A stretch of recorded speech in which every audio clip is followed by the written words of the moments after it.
Hey everyone, welcome back.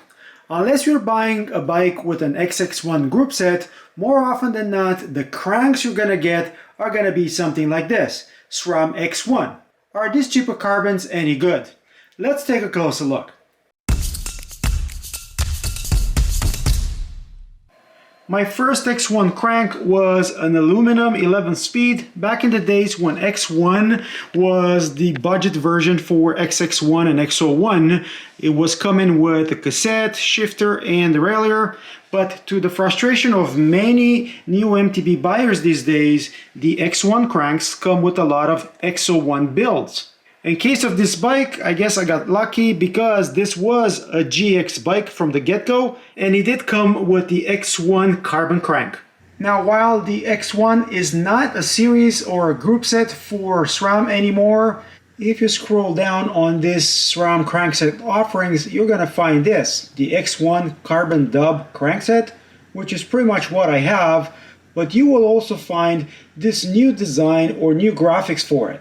Surprise, surprise, not long ago, SRAM introduced their Carbon GX. They're pretty much the same. What do you guys think? You want to make it even more interesting? Here's the GX, here's the Descendant, the Truvativ Descendant crank. So, Descendant, GX, X1. If you ask me, they're all the same.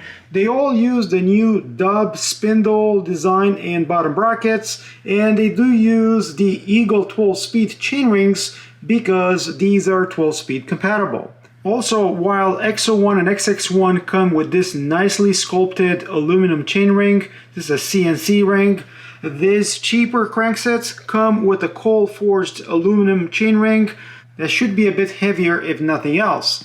But let me take this down to take a closer look at it. You're going to need an 8mm hex and quite a bit of leverage to remove this. They are tightened to 54 Newton meters. I have a video where I had to use this Big Mama pry bar to remove a dub crankset.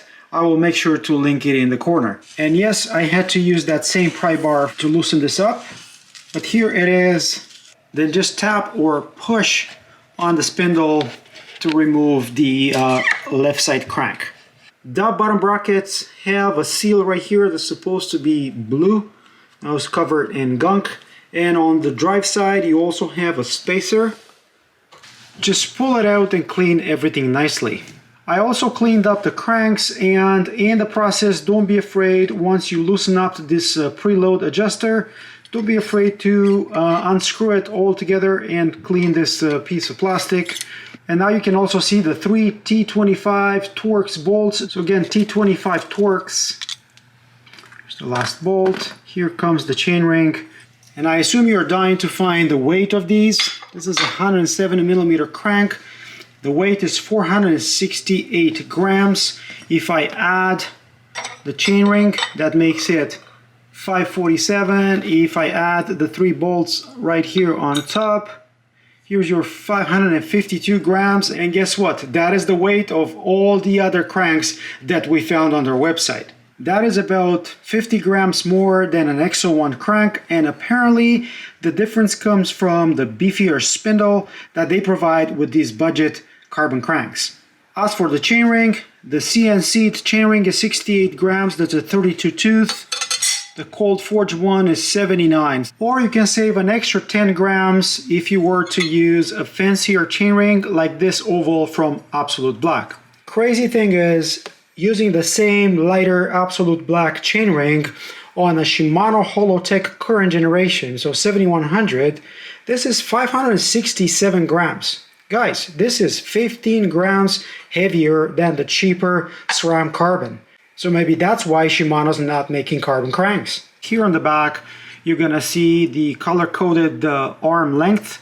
It's purple for 170, yellow for 175. You do have a protective film here on the front. You have this adjustment, preload adjustment, which is now common with all the dub-based cranksets. And here on the drive side crank arm, you can see the 8mm needed to install this and the 54 Newton meter torque that are required. I did show how to install this in a separate video, so again, I'm gonna link that up in the corner for you guys. Cranks do come with a pedal washer, and I recommend you guys use that. And you also have crank boots. Now be careful if you are to buy new ones of these. SRAM has quite a few sizes, so they are not all the same. And this is what I decided to install on my cranks. And before I do that, I'm going to use some Loctite glue on the 3 retaining bolts. Then tighten them up using a T25 Torx, 8 to 9 Newton meters, as mentioned here on the original chainrings. Do you guys have any experience using X1 cranks from SRAM? My experience has been very good. I've used them in aluminum form. These are carbon. I've used other SRAM cranks, carbon cranks, and I've never had issues with them. And if you don't like the X1 here on the arm, well, remember, you can buy decals so you can make it look or say anything you want on it. Obviously, if you don't mind the extra 50 grams from an X01 to something like this. So what do you guys think?